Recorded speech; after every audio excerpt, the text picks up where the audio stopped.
Just like the street lights lit this town, like a fire in a blaze, gotta burn it down. Can't be afraid to leave this out. We got this. Hey guys, welcome back to APC. I'm AndeeParis, and of course, this is where I connect with you guys. CrickCrack Storytime, of course.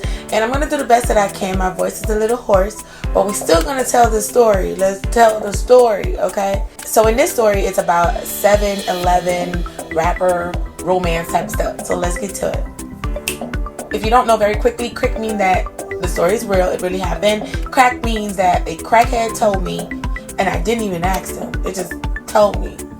There's this girl, right? This girl, you know, she had some struggles in her life. She ended up having, like, you know, a baby at a young age and everything like that. Life was kind of like going backwards for her. So, you know, she was trying to like help herself out. So she wanted to like catch herself, you know, help herself out. So she decided, let's get the ball rolling. Let's get to work. Let's go. Let's get a job to take care of the kid. We're going to say that this story happened in New York, Manhattan. She wanted to go get a job. There was a 7-Eleven, brand new 7-Eleven that had just opened in Manhattan, New York. She decided to apply to get a job there. It was brand new, so everybody was new. They selected her. She got a job there, but she was working at night time. And you know, if you ever been to Manhattan, it's live. It's live at night. It's live all the time, actually. All the new employees actually helped to open up the store fully, like stock it and everything like that. Brand new. So she starts to work her 7-Eleven shift. Now, if you know, in Manhattan, all day long, there's everybody showcasing their talent. You have like dancers, you have magicians, all kind of people. They're doing all kind of stuff on the streets, and you know, there's like a group of people watching them and stuff like that. And then of course there's other people who've already made it or something like that, if you would call it that. You know, they got those stuff going on as well. So while she was working in Manhattan, she loved it because it was live and in effect. It made her happy. It kept her up, you know, because it was a night shift, so she was able to stay up because of all the chaotic, all the noise and all the songs. One day, per usual, like she always do, she's a great addition to 7-Eleven. Like, she does inventory work, she does the cashier, she does cooking, she does the restocking. She has her hands in everything. She does the money count, you know, she does the bank deposit, everything. She's very like useful. So of course 7-Eleven love her, right? Everybody that comes in there just love her. She has a great time with them. She doesn't judge anybody or nothing like that. So one day, this rapper guy shows up to 7-Eleven. I guess he wanted something, like, you know, I don't know, some type of thing. So he saw 7-Eleven, and so he went in to 7-Eleven. And at the time, it was super busy per usual. And so she's on the register doing her thing. She's cooking. She's this. She's moving around. She's laughing with the customer. She's talking. She's engaging with them and everything. And so the rapper guy, when he first walked in, immediately caught eyes. Like, he saw her and was just like, So then, instead of getting in a line to just get his stuff and go, he decided to stick around for a little bit. So he was just in there, just waiting and watching her do her thing, watching her be so courteous to everyone, no matter who. Okay, you know, like, he just was watching her do her thing. He was intrigued. He was very impressed. He liked how she looked. He liked how she speak. He liked how she's flowing around in there. You know, okay, what you need? She was just accommodating everyone, and he was just sitting back, just taking that in, like, whoa, you know. Finally, he got into the line. There was another register that opened up. She needed some backup because she's, you know, it's a lot going on. So other register opened up or whatever, but he wanted to go to her. So when it was his turn, it was supposed to be on the other register, and he's like, nah. He let the person in the back go, and then he comes to her. When he gets to her, right, he placed his order, and he's like, okay, He was like, and while you at it, can I get a pen? And she's like, of course you can have a pen. Yeah, you can have a pen, absolutely. She hands him a pen, and he was like, can I get a piece of paper as well? And she's like, oh, sure, yes. She took out some of the, like, the receipt paper. She gave it to him, and she's still going around grabbing stuff and stuff like that. She's about to finish off with his order and for him to pay. So she brings everything to the front. She's like, boom, boom, boom. You needed this, you needed that, this. Did I get everything? And he's like, yes, you did. And she's like, okay, well, that'll be whatever price that was. And he was like, okay. He pulled out the money and he paid. And then when he was paying, he took the pen and the paper and he slid it in front of her. She saw that and she's like looking right down like, yeah. So she stopped at her track. Like he stopped her at her track. She's like, what is that? And he's like, that's my phone number. Call me. There was a lot of other people around and she's very, very courteous. So she was not going to make a scene or do anything. So she's like, okay, sure. And he was like, I need you to take the paper and put it in your pocket so you don't lose it. And she was like, sure, okay. So she folded it and put it in her pocket. And then he left and that was it. She kept doing her thing. When she got home that day, she completely forgot about it. She went to sleep, caught on her sleep, woke up, and it was time to go to work again. But completely forgot the paper. She gets to work, back to work, let's get it, right? So she just working because it's a busy place. People just keep coming in. Also, you have inventory coming in. Make sure that everything that they ordered is there, all of that stuff. As she's working and doing her thing, not bothering nobody, he popped up and he went right to her, straight to her, like, why you ain't call me? And she totally forgot about him and she looked at him and she was like, oh, it's you. Oh, hi, how are you? Like, what's up? What's going on?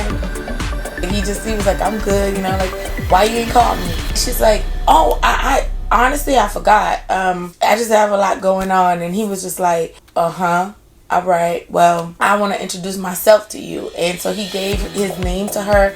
He's like, my name is Z. I'm an upcoming rapper, about to blow up, whatever, and all of that stuff. Like, he started talking about his music career and all of that, and saying that he, letting her know like he's about to sign a new deal. So he really thought like that was gonna like get her all interested or whatever, because all the girls that he runs into, they be all into that, like they're all into that, like starstruck, crazy. So yeah, but this girl, she wasn't like that. So when he started talking about his music and his career, about the rapping, she's listening, but that's not what was getting her attention. Like, she's just like, okay, she see plenty of rappers come in. This is Manhattan. She see plenty of, people that, she sees, so she wasn't impressed or whatever. She was just like, okay, that's great. And she wished him well. But he kind of like just stayed there, like he just kept talking as she was doing the inventory work. So then he pulls out his phone and he starts showing her like, his music videos and his interviews and the people that he's with and all of that stuff. I think he was trying to be authentic. But do you have some more depth? Like, do you have more substance? Like, what else? You a rapper, cool. What else? So it was like that. She's like, oh, that's great, or whatever. And so he's like, oh, follow me on this and da-da-da. And she was just like, I don't really be online like that. And so he's like, okay, well, that's cool. Well, then let me have your number so we can like meet up. She was just like, well, respectfully, I don't really know you. And he's like, I'm trying to get to know you. From there, she was just like, okay, she'll give it a chance. So she gave her phone number to him, and he made sure that she saved his number on her phone. And so after work, she went home. And the whole time she was going home, and she's just like thinking to herself, like, why does this dude, why this dude interested in her? Because, she's all dressed up with her uniform. It's all, big and like he can't see anything, but he's so really into her. And then there's like a bunch of other girls that's like, tits out, everything, because they're out having a good time and partying or whatever the case, She just didn't understand, like, why is he not going after those girls? Why is he like all interested in her? The job girl. She was wondering about that. And so anyways, afterwards, she got home. He actually called her. They spoke and they agreed to meet up somewhere. The next day she was off, so they meet up, and the whole day. They talk the whole day. They got to know each other. He's not from where she's from. And so they're just getting to know each other, learning about each other and stuff. And the whole time, the dude, the rapper, in his head, he's just like, wow, amazed. Because it's like, they're having conversations that he's never had with nobody else. They're going deep on a first date or the first meetup, whatever you want to call it. It just kind of like worked. It just worked. Like they just got along and the talk. And you know, she told him about that, you know, she has a baby and all of that stuff. And he's never thought this way before. But all of a sudden he's just like okay with it. He's okay with it. He's like in his mind thinking like, okay, he gotta be like stepdad. All that. Like so it was just so like one of a kind, undeniable. Okay, they're having like this amazing flow together, and literally next thing you know, it was like nighttime, like pitch black night. And so he had a performance, and so some of his team people came and they had to let him know like, we have to go, we have work or whatever. And he didn't want to leave like that. He really just wanted to stay with her. Yeah, he really just wanted to stay with her. Like he was not trying to go and do a rap. This wasn't the time. He was so tuned in, and he was just really loving the moment with this person he just met that just feels as if they've known each other forever. And so he talked to her, and he was just like, you know, I gotta go to work. I gotta work. And she just understood, you know, they just got each other. And she's like, okay, sure, go to work. You know, have a great day, you know, whatever. And he's like, I'm gonna call you. And she didn't think he was gonna call for real. She's like, okay, you know, she's left. He, like, before he got on the stage, he called her. After he got off the stage, he called her. It's like he just wanted more. He wanted more of her. And he was just like really, really, really feeling it. But here's the thing. Right after that one interaction, he got signed and started blowing up big time. And so he's like super busy. And all of a sudden, he got like really, really, really, really popular. But for some reason, he always kept in contact with her. He would always call her. She just, you know, she continued her life. He never had a chance to have a talk and tell her that he actually is, you know, into her. He wants something more serious or whatever, because he was just so busy. And then there was always people around. And so, but he would just keep calling, you know, just calling, just kind of like keeping the connection that just kept going. And that went on for like at least 2 years. Like he would always call her. She just kept doing her thing. He would call. He check on the kid, everything. You know, she saw him. Like every time he would do a new something, she was in it, like involved. Like he would send it to her. You know, if he's touring somewhere, wherever he's going, like he would send her the schedule. Like she knew everything. And so they just kept getting closer and closer while they were at the distance. Eventually, one day he had some free time, like without nobody around, so he gave her a call and they had like a talk. And he confessed to her, like, he's like, I love you, I want to be with you, I want us to be together. She wasn't expecting that, because she just thought they were friends, because he never said nothing for like 2 years. So she's like, huh?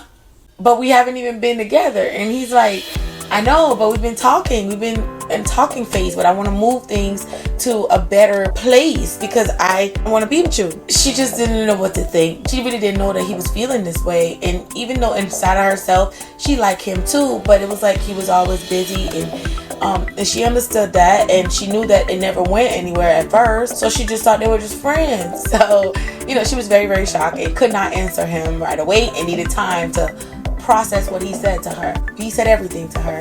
And so, you know, she was just shocked and scared, and you know, and then, you know, he's like a popular dude. Like she wasn't sure if this would work out, because, you know, he's now popular, all the girls want him and all of that. But he made it very clear to her, like, you are who I want. You is who I choose. You, it's you, dog. It's you, buddy. And so she decided to take a chance, trust it. And she trusted, and it worked. It worked. They live happily ever after. Like a Cinderella story type stuff, like that. Like she was super happy. They were able to manage everything together. They were able to have a life. Everybody was happy within the dynamic of that relationship. So yeah, the end. Okay, the end. The end. They lived happily ever after. Yeah, that was the story. I don't know. Is this a crick or is it a crack? It's up to you to decide is whether this is a crick or a crack. Remember, crick means that this really happened. It's not far-fetched. or a crackhead told me, and I wasn't even listening, so I couldn't even tell you the story fully. Anyways, I appreciate you guys watching, and I thank you so much. And I had a good time. I hope you had a good time watching or listening to the story as well. Oh yeah, share the video with at least one person that you cannot stand, some of the people that you like, absolutely all the ones that you love. Share the video, and I will connect with you guys on the next one. Peace to you. Yeah.